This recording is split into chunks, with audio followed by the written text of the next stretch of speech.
आप सभी को बहुत बहुत नमस्कार। आज के इस वीडियो में हम स्पेशली उन महिलाओं के बारे में बात करने वाले हैं जिनको हाइपोथायराइडिज्म का इशू है और हाइपोथायराइडिज्म के चलते उनका वेट जो है वो कंटिन्यूस बढ़ता ही जा रहा है। तो कितनी भी कोशिश कर लें उनका वेट जो है वो कम नहीं हो पाता है। तो आज के इस वीडियो में हम बात करेंगे कि हाइपोथायराइडिज्म क्या है, क्या ऐसे कारण हैं जिसके चलते आपका वेट जो है वो बढ़ता ही जा रहा है, और सबसे लास्ट में बताऊंगी कुछ प्रिवेंटिव मेजर्स और कुछ होम्योपैथिक मेडिकेशंस जिनकी हेल्प से आप आसानी से अपने थायराइड के लेवल्स को मैनेज कर सकते हैं और साथ ही साथ अपने बढ़े हुए वजन को भी घटा सकते हैं। So hello everyone, I am Dr. Maulish Trisoni, founder of Reva Home and Wellness Clinic, Bangalore, and welcome all of you to my channel.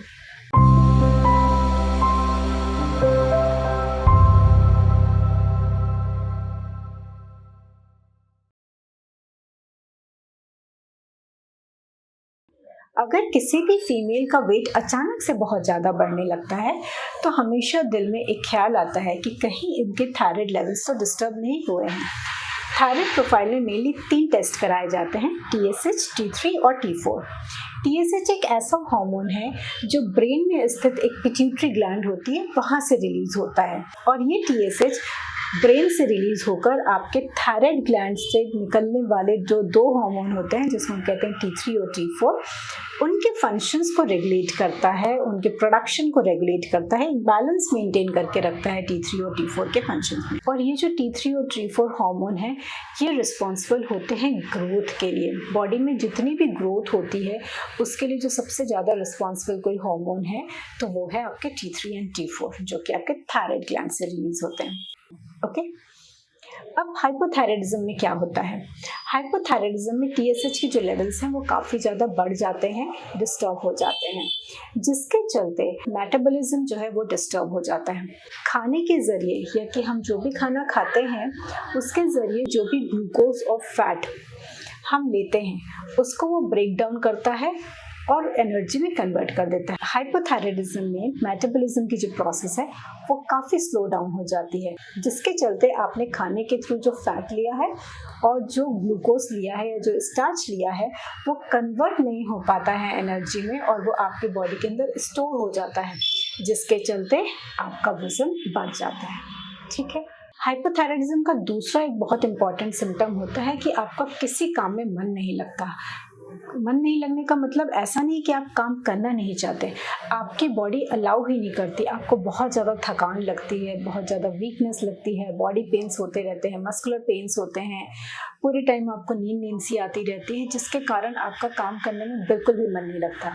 और अगेन अगर आप काम नहीं करेंगे, अगर आप एक्टिव नहीं रहेंगे तो डेफिनेटली आपका वेट फिर बढ़ेगा। तो ये 2 रीजंस हैं कि क्यों हाइपोथायराइडिज्म के पेशेंट्स में वेट जो है वो नॉन स्टॉप बढ़ता जाता है। पहला, आपका मेटाबॉलिज्म काफ़ी डिस्टर्ब रहता है, और दूसरा आपकी जो लाइफस्टाइल है वो काफ़ी इनएक्टिव हो जाती है क्योंकि आपको बहुत ज़्यादा वीकनेस, थकान और शरीर में दर्द बना रहता है। तो आइए अब हम बात करते हैं कुछ प्रिवेंटिव मेजर्स की। सबसे पहली और most important thing, consistency is the key. अगर आप किसी भी चीज़ को फॉलो कर रहे हैं, मेक श्योर कि आप उसको रिलीजियसली फॉलो करेंगे एटलीस्ट फॉर 4 to 5 months, तभी आप आसानी से अपने हार्मोन्स को बैलेंस कर पाएंगे और ओबेसिटी को रिवर्स कर पाएंगे। ठीक है, तो सबसे पहला पॉइंट है आपकी डाइट। फीमेल्स अक्सर एक गलती करती हैं, या तो वो अपना ब्रेकफास्ट स्किप कर देती हैं या कि काफ़ी लेट करती हैं। वो सोचने कि अच्छा चलो अब ये काम निपटा लें फिर ब्रेकफास्ट कर लेंगे, अच्छा चलो नहा और लेते हैं फिर ब्रेकफास्ट कर लेंगे, अब नहा लिया तो चलो पूजा और कर लेते हैं फिर ब्रेकफास्ट कर लेंगे, और ऐसा करते करते करते वो 11 या 12 बजा लेती हैं, विच इज़ एब्सोल्युटली रॉन्ग। आपको अपना ब्रेकफास्ट किसी भी हालत में 9 बजे तक कंप्लीट कर लेना है। ठीक है, अब दूसरा, उनको ये भी लगता है कि अरे यार हम ओबीज हो रहे हैं, हमको खाना ज़्यादा नहीं खाना है, तो आप चाहें तो अपने लंच में पूरा प्रॉपर खाना ना लेके आप फ्रूट्स या सैलड्स ले सकती हैं। मेक श्योर कि अगर आप 200 ग्राम्स ऑफ सैलड और 200 ग्राम्स ऑफ फ्रूट दोनों में से कोई एक भी चीज़ अगर आप लंच के टाइम पे ले लेती हैं तो it is very very effective. Okay, तीसरा पॉइंट, आपको डिनर किसी भी हालत में 7 to 8 के बीच में कर ही लेना है, ताकि आपके डिनर और आपके स्लीप के बीच में एटलीस्ट 2 से 3 घंटे का गैप हो। दूसरा, आपको खाने में कौन कौन सी चीज़ें इंक्लूड करनी है और कौन सी चीज़ें अवॉइड करनी है। सबसे मोस्ट इम्पॉर्टेंट थिंग आपको क्या करना है, oily food, spicy food, junks food, ये सब अवॉइड करने हैं। कहते सब लोग हैं, लेकिन ओबेसिटी को बढ़ाने में बहुत इंपॉर्टेंट रोल प्ले करते हैं। केक्स हैं, पेस्ट्रीज़ हैं, पिज़्ज़ाज़ हैं, ठीक है, ये सारी चीज़ें आपको कम्प्लीटली अवॉइड करना है, आपको रेस्ट्रिक्ट करना है इन सब चीज़ों को। और इन सब के प्लेस में आपको क्या लेना है, आपको लेना है fibrous diet, a diet which is rich in fibers, high in fibers, ठीक है, और लो कार्ब डाइट, ऐसी डाइट जिसमें कार्बोहाइड्रेट कम हो और फाइबर्स बहुत ज़्यादा हो और प्रोटीन बहुत ज़्यादा हो। अब फाइबर्स के लिए सबसे बेस्ट क्या है, मिलेट्स, जैसे कि ज्वार, बाजरा, मक्का, सूजी, दलिया, रागी, ये सारे ऐसे मिलेट्स हैं। अगर आप इनको इंक्लूड कर लेते हैं अपनी डाइट में, और मेक श्योर कि आप इसको मीठे में ना बना के आप इसको सॉल्ट फॉर्म में प्रिपेयर करें, ठीक है।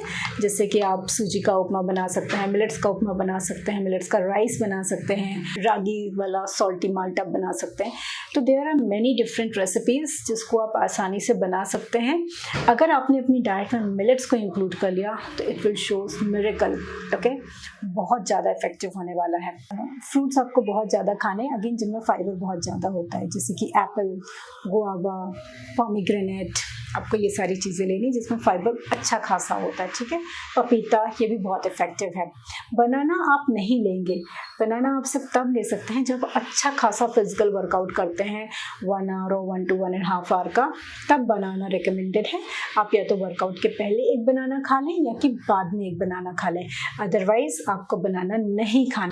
और साथ ही साथ थायराइडिज्म में जो चीज़ अवॉइड करने की है, आपको पत्ता गोभी, फूल गोभी और बीज वाले सब्जियां जैसे कि बैंगन, ये सब चीज़ें नहीं खानी है। तो ये सब तो हो गया आपके डाइट के बारे में। दूसरा इम्पॉर्टेंट पॉइंट है आपका एक्सरसाइज। दिन भर में 1 घंटे की एक्सरसाइज मस्ट है। अगर आप वॉक करना चाहें तो मॉर्निंग वॉक बहुत अच्छी है, और अगर आप इवनिंग में वॉक करने का सोच रहे हैं तो मैं आपसे अक्सर रिकमेंड करूंगी कि आप खाना खाने के आधे घंटे बाद वॉक करने ज़रूर आएँ।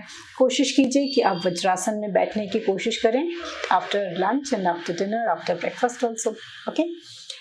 नेक्स्ट इंपॉर्टेंट थिंग है स्लीप। आप पूरी कोशिश करें कि जल्द से जल्द सो जाएं। 8 से 9 घंटे की स्लीप आपके लिए बहुत इंपॉर्टेंट है, ठीक है। तो आइए अब हम बात करते हैं होलिस्टिक होम्योपैथिक ट्रीटमेंट की। इसके अंदर मैं आपको 3 मैजिकल मेडिकेशंस बताने वाली हूँ जो ओबेसिटी को रिवर्स बैक करने में भी बहुत इफेक्टिव हैं, और साथ ही साथ थायराइड हार्मोन्स के फंक्शंस को भी मेंटेन और रेगुलेट करने में बहुत इंपॉर्टेंट रोल प्ले करती हैं। तो सबसे पहली मेडिसिन है कैलकेरिया काब। कैलकेरिया काब एक ऐसी मेडिसिन है जो हाइपोथायराइडिज्म के लिए बहुत स्पेसिफिक है। इसमें जो TSH के लेवल्स होते हैं वो काफ़ी ज़्यादा बढ़ जाते हैं। साथ ही साथ इसका जो पेशेंट है, इसकी जो फीमेल होती है वो काफ़ी फेयर कॉम्प्लेक्शन की होती हैं, और वो काफ़ी फैटी होती हैं, काफ़ी फ्लैबी होती हैं। फ्लैबी मीन्स उनका जो शरीर होता है वो काफ़ी थुलथुला होता है। उनको बहुत ज़्यादा मेंटल वीकनेस और साथ साथ में फिजिकल वीकनेस भी लगती है। काम करने का बिल्कुल भी मन नहीं करता है। क्यों? क्योंकि उनकी बॉडी में बहुत ज़्यादा पेन होता रहता है, body pain, back pain, muscle x होते रहते हैं। उनको बहुत ज़्यादा वीकनेस लगती है, कुछ भी काम करने का मन ही नहीं करता है उनका। वो कोशिश भी करें ना, थोड़े बहुत देर काम करके वो थक जाती हैं। सो इसके कारण उनका वेट जो है वो काफ़ी ज़्यादा पुट ऑन होता रहता है। साथ ही साथ उनका जो मेटाबॉलिज्म है, जो उनका डाइजेशन है, वो भी काफ़ी ज़्यादा पुअर होता है, जिसके कारण उनको गैस्ट्रिक ट्रबल्स भी बहुत ज़्यादा होते हैं। साथ ही साथ कैलकेरिया काब की जो पेशेंट्स होती है ना, उनको ठंड बहुत ज़्यादा लगती है, और साथ ही साथ उनको पसीना भी बहुत आता है। और मेनली कहाँ कहाँ आएगा, जैसे उनको पाम में, सोल में और हेड में बहुत ज़्यादा पसीना आता है, और उनके जो मेंसेस होते हैं वो भी काफ़ी डिस्टर्ब होते हैं। तो सबसे first and most important medicine है कैलकेरिया काब। दूसरी इंपॉर्टेंट मेडिकेशन है आपकी fucus vesiculosus mother tincture. Fucus vesiculosus mother tincture उन सभी पेशेंट्स के लिए बहुत इफेक्टिव है जहाँ पे उनका वेट सिर्फ और सिर्फ अगर थायराइडिज्म की वजह से बढ़ रहा है, तो फ्यूकस बहुत इफेक्टिव रोल प्ले करता है। फ्यूकस मेनली क्या है, आपके मेटाबॉलिज्म को इम्प्रूव करता है, आपकी बॉडी में जो भी एक्स्ट्रा फैट डिपॉजिट होता है उसको कट करता है, थायराइड के फंक्शंस को रेगुलेट करता है। फ्यूकस में आयोडीन बहुत अच्छी क्वांटिटी में पाया जाता है, जो इन सारे फंक्शंस को करने में बहुत इंपॉर्टेंट रोल प्ले करता है। तो yes, fucus vesiculosus is the second most important medication for obesity related to hypothyroidism, okay. और थर्ड इम्पॉर्टेंट मेडिकेशन है थायराइडिनम 3X। अगेन आप नाम से ही समझ सकते हैं, it is very effective in regulating the thyroid functions, और हाइपोथायराइडिज्म के कारण जो भी सिम्टम्स आ रहे हैं उन सबको ये बहुत अच्छे से रेगुलेट करता है। सो इन शॉर्ट, कैलकेरिया खाब, thyroidinum 3X and fucus vesiculosus mother tincture, these three are the most important indicated medication for the treatment of hypothyroidism and obesity। लेकिन मैं आपको एक बात बहुत क्लियर बता देना चाहती हूँ, मैं हर वीडियो में बताती हूँ कि प्लीज़ अपने आप से कोई भी मेडिकेशन मत लीजिए, क्योंकि हाइपोथायराइडिज्म एक हार्मोनल डिसबैलेंस है। आपकी बॉडी में क्या सिम्टम्स आ रहे हैं, आप किस तरीके से मैनिफेस्ट कर रहे हैं, आपको मूड स्विंग्स हो रहे हैं क्या, आपका वेट बहुत ज़्यादा बढ़ रहा है या नहीं बढ़ रहा है, आपको क्या सिम्टम्स आ रहे हैं, उसकी बेसिस पे आपकी कॉन्स्टिट्यूशनल रेमेडी निकाली जाएगी। और हाँ, साथ साथ में आपको फ्यूकस वेसिकुलोसिस और थायराइडिनम बहुत ज़्यादा हेल्प करेगा। तो आज के इस वीडियो में इतना ही। इस वीडियो को लास्ट तक देखने के लिए आपका बहुत बहुत धन्यवाद। अगर आपने मेरा चैनल सब्सक्राइब नहीं किया है तो प्लीज़ सब्सक्राइब कर दीजिए, बेल आइकन को हिट कर दीजिए ताकि आपको आने वाले न्यू वीडियोस के नोटिफिकेशंस मिलते रहें। Till then, stay safe, healthy and blessed. Take care. Thank you so much.